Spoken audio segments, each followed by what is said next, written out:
Halo guys, sekarang aku lagi ada di mana nih?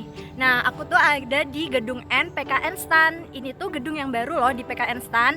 Nah, kalian jangan fokus ke akunya aja atau ke gedungnya aja ya, karena aku di sini sama teman-temanku. Kita dari kelompok 7. Kenalin, aku Elsa Amalia. Aku Regita Rindiani. Aku Alvin Nurayuda. Dan satu lagi teman kita Muhammad Bagus Faisal. Nah, kita tuh akan menjelaskan tentang dampak penerapan dari PSAK 73 pada laporan keuangan. Ayo simak videonya. Nah, yang pertama aku akan menjelaskan tentang pengertian dari PSAK 73 tentang sewa. Perlu diketahui sebelumnya bahwa PSAK 73 itu adalah perubahan dari PSAK 30 tentang sewa, di mana PSAK 73 sendiri ini disahkan oleh DSAK pada tanggal 18 September tahun 2017, namun mulai berlaku efektif tanggal 1 Januari tahun 2020. Nah, perubahan tersebut itu turut mengubah pengertian dari sewa yang mana dijelaskan dalam lampiran A PSAK 73 bahwa sewa itu adalah kontrak atau bagian dari kontrak yang memberikan hak untuk menggunakan aset berupa aset pendasar selama suatu jangka waktu untuk dipertukarkan dengan imbalan. Sementara itu dalam PSAK 30 menyatakan bahwa sewa itu adalah suatu perjanjian yang mana lesor memberikan kepada lisi hak untuk menggunakan suatu aset selama periode waktu yang telah disepakati. Selanjutnya ada klasifikasi tentang sewa. Klasifikasi tentang sewa ini ada dua, yaitu terkait dengan sewa operasi atau operating lease dan sewa pembiayaan atau financing lease. Sewa operasi itu jika sewa tersebut mengalihkan secara substansial seluruh risiko dan manfaat yang terkait dengan kepemilikan aset pendasar. Sementara itu sewa pembiayaan apabila tidak mengalihkan secara substansial seluruh risiko dan manfaat yang terkait dengan kepemilikan aset pendasar. Perbedaan lain dalam PSAK 30 dan PSAK 73 yaitu terkait dengan klasifikasi sewa menurut lisi. Dalam PSAK 73, lisi itu bisa mengakui sewanya sebagai finance lease kecuali untuk yang masa sewanya kurang dari 12 bulan dan aset pendasarnya itu bernilai rendah, yang mana hal itu berbeda dengan PSAK 30 bahwa lisi bisa bebas memilih dalam hal pengakuan sewanya apakah akan diakui sebagai sewa operasi ataukah sebagai sewa pembiayaan. Tentang prosedur transisi PSAK 30 ke PSAK 73. Dalam transisi ini dapat menggunakan dua pendekatan. Yang pertama ada pendekatan retrospektif atau full retrospective approach. Dalam pendekatan ini, lesi harus menyajikan kembali informasi komparatif periode sebelumnya. Namun dengan pendekatan ini sulit untuk diterapkan bagi entitas yang memiliki volume sewa yang tinggi. Yang kedua, pendekatan retrospektif modifikasi atau modified retrospective approach.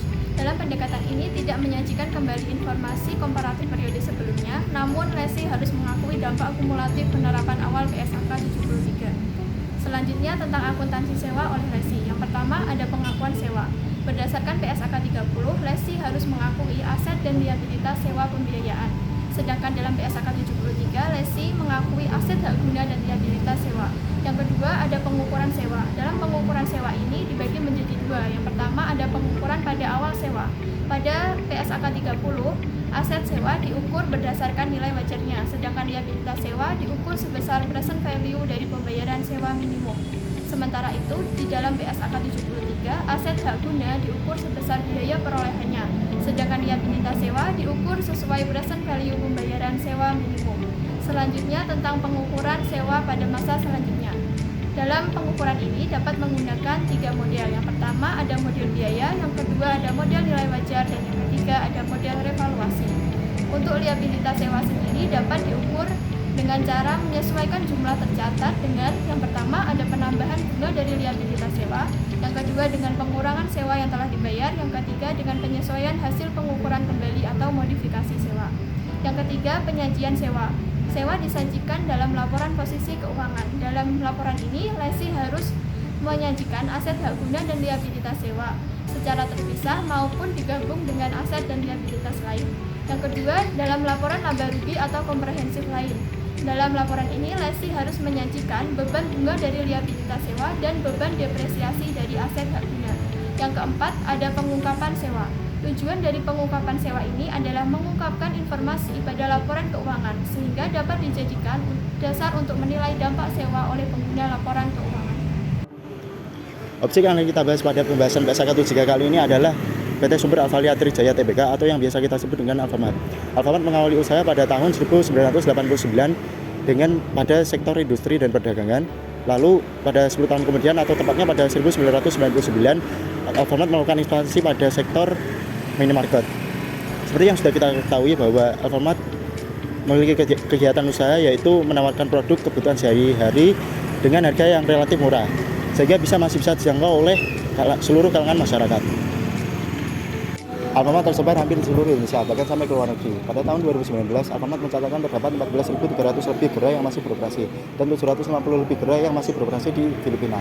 Salah satu alasan Alfamart dijadikan sebuah objek dalam pembahasan kali ini adalah karena Alfamart memiliki gerai yang banyak dan tersebar di mana-mana, dan sebagian besar dari gerai tersebut dilakukan dengan penyewaan, sehingga Alfamart menjadi objek yang relevan dalam pembahasan kali ini. Alfamart juga mengalami masa transisi dari penerapan PSAK 30 ke PSAK 73. Sehingga masa transisi tersebut akan memberikan dampak terhadap penerapan akuntansinya. Terkait dari dampak penerapan PSAK 73, PT Sumber Alvalia Trijaya Tbk menerapkan PSAK 73 dengan menggunakan metode retrospektif yang dimodifikasi dan diterapkan pada awal 1 Januari tahun 2020. Efek dari penerapan tersebut, perusahaan akan mengalami dampak kumulatif dari penerapan standar pada tanggal penerapan awal tersebut, dan perusahaan juga tidak menyajikan informasi komparatif untuk tahun sebelum menerapkan PSAK 73. Sebelum menerapkan standar sewa yang baru yakni PSAK 73, perusahaan menggunakan PSAK 30 dengan mengklasifikasikan sewa yang terdapat pengalihan secara substansial seluruh risiko dan manfaat yang terkait dengan kepemilikan aset yang disewa. Klasifikasi sewa yang sebelumnya merupakan sewa pembiayaan, perusahaan tidak melakukan perubahan atas kontrak sewa tersebut. Untuk pengakuan sewa operasi sebelumnya, perusahaan akan mengakui sebagai aset hak guna atau liabilitas sewa, kecuali untuk sewa yang jangka pendek dan sewa aset yang bernilai rendah.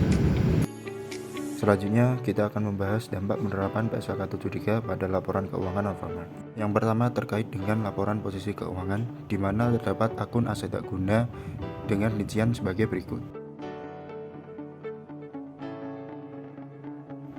Selain aset hak guna, dampak lainnya juga terlihat pada akun liabilitas sewa dengan rincian sebagai berikut. Yang kedua yaitu dampak pada laporan laba rugi, di mana dengan adanya aset hak guna maka akan ada beban depresiasi aset hak guna dengan rincian sebagai berikut.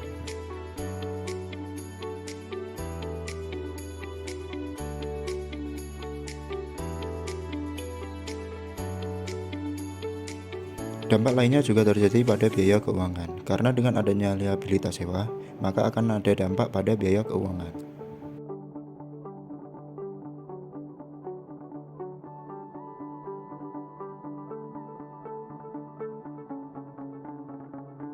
Nah, itu tadi penjelasan dari kami terkait dampak penerapan PSAK 73 dalam laporan keuangan PT Alfamart.